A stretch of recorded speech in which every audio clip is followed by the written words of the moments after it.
নমস্কাৰ প্ৰিয় বন্ধু বান্ধৱীসকল, আন এটা ভিডিঅ'লৈ আপোনালোকৰ ওচৰত উপস্থিত হৈছোঁ। নিশ্চয় ভালে আছে, সকলোৱে নিশ্চয় কুশলে আছে। আমি সকলোকে ধন্যবাদ জ্ঞাপন কৰিছোঁ, যিহেতুকে মোক যথেষ্ট আপোনালোকে মৰম চেনেহ প্ৰদান কৰিছে আৰু আপোনালোকৰ মৰম চেনেহত মই আপোনালোকৰ কাৰণে নতুন ভিডিঅ'সমূহ বনাবৰ কাৰণে মনৰ বৃদ্ধি হয়, আত্মবিশ্বাস বাঢ়ে। যা নহওক, আজি আমি এটা বিশেষ বিষয়ে আলোচনা কৰিবলৈ প্ৰয়াস কৰিছোঁ। যোৱা 18 বহাগ 2024 চনৰ মে' মাহৰ 1 তাৰিখে মেঘ ৰাশিৰ পৰা বৃষ ৰাশিলৈ বৃহস্পতি সঞ্চাৰ হৈছিল আৰু এই সঞ্চাৰৰ কাৰণেই এই সঞ্চাৰৰ ফলত বিভিন্ন ৰাশিৰ জাতক জাতিকাসকলৰ জীৱনৰ ক্ষেত্ৰত বিভিন্ন ধৰণৰ পৰিৱৰ্তন বা বিভিন্ন ধৰণৰ প্ৰতিক্ৰিয়া প্ৰকাশ হৈছিল বা প্ৰতিক্ৰিয়া লাভ কৰিছিল। অৰ্থাৎ যোৱা শাওণ মাহৰ 12 তাৰিখ, জুলাই মাহৰ 28 তাৰিখৰ পৰা দেৱগুৰু বৃহস্পতি বক্ৰী হৈ বৃষ ৰাশিত অৱস্থান গ্ৰহণ কৰিছে আৰু অহা 4 ফেব্ৰুৱাৰীত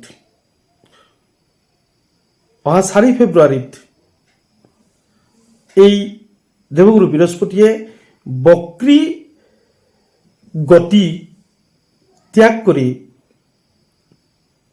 নিজৰ গতিৰে ধাৱমান হ'ব দেৱগুৰু বৃহস্পতি। অৰ্থাৎ বক্ৰী শব্দৰ জৰিয়তে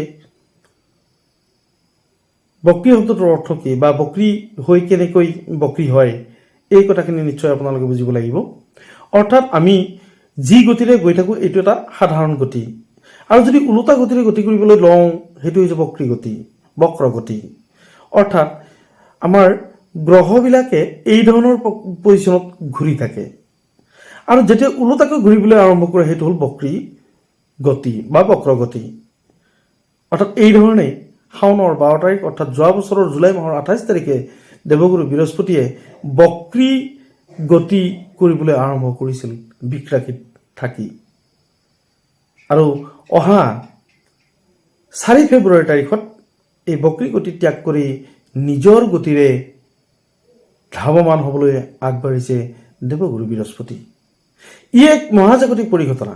এইকাৰণেই বৃহস্পতি হৈছে মানুহৰ জ্ঞান, বিবেক, মান, মৰ্যাদা বা ধন, সুখ, সম্ভোগ ইত্যাদিবিলাক পৰিচালিত কৰা এক বিশেষ গ্ৰহ।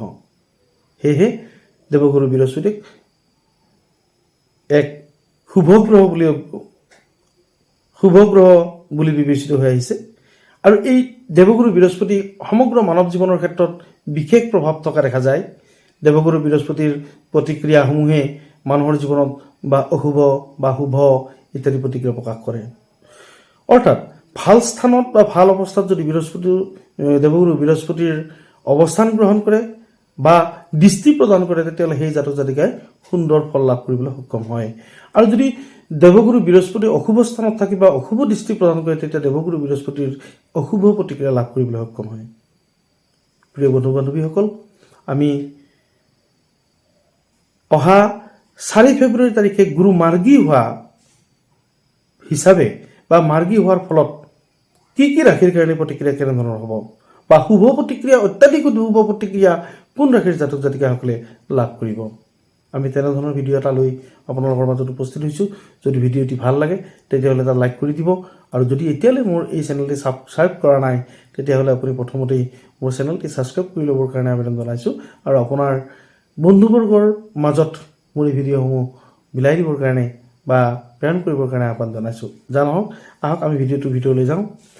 আমি অহা 4 ফেব্ৰুৱাৰীৰ পিছত সম্পূৰ্ণ এটা বছৰৰ কাৰণেই অত্যন্ত বৃহস্পতিৰ শুভাশীষ, বৃহস্পতিৰ চমকপ্ৰদ শুভ ফলাফল লাভ কৰা ৰাশিটি হৈছে কৰ্কট ৰাশি। অৰ্থাৎ কৰ্কট ৰাশিৰ জাতক জাতিকাসকলে অহা 4 ফেব্ৰুৱাৰীৰ পিছত তেওঁলোকৰ জীৱনলৈ ভাগ্যৰ পৰিৱৰ্তন ঘটিব বা সৌভাগ্যৰ যুগ অনায়াসে তেওঁৰ জীৱনত সংযোজিত হ'ব। অৰ্থাৎ কৰ্কট ৰাশিৰ জাতক জাতিকাসকলৰ কাৰণে একাদশৰ বৃহস্পতি মাৰ্গী পথৰে একাদশৰ বৃহস্পতিৰ প্ৰতিক্ৰিয়া লাভ কৰিব।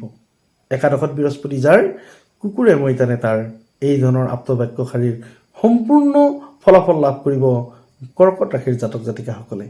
তেওঁলোকৰ আয় ইনকাম বাঢ়িব, তেওঁলোকৰ ধনাগম হ'ব, তেওঁলোকৰ পদমৰ্যাদা তেওঁলোকে লাভ কৰিব আৰু নতুনকৈ মাটি বাৰী ঘৰ দুৱাৰ গাড়ী ঘোঁৰা ইত্যাদি ক্ৰয় কিনাত বা ক্ৰয় হোৱাত দেৱগুৰু বৃহস্পতিয়ে সহায় কৰিব। চাকৰি প্ৰাৰ্থীসকলৰ কাৰণে অত্যন্ত সুন্দৰ। আয় স্থানত একাদশৰ বৃহস্পতি, এই একাদশৰ বৃহস্পতি তেওঁলোকৰ জীৱনলৈ বিশেষকৈ কৰ্মস্থান সম্বন্ধীয় বিষয়খিনি উন্নত কৰিব।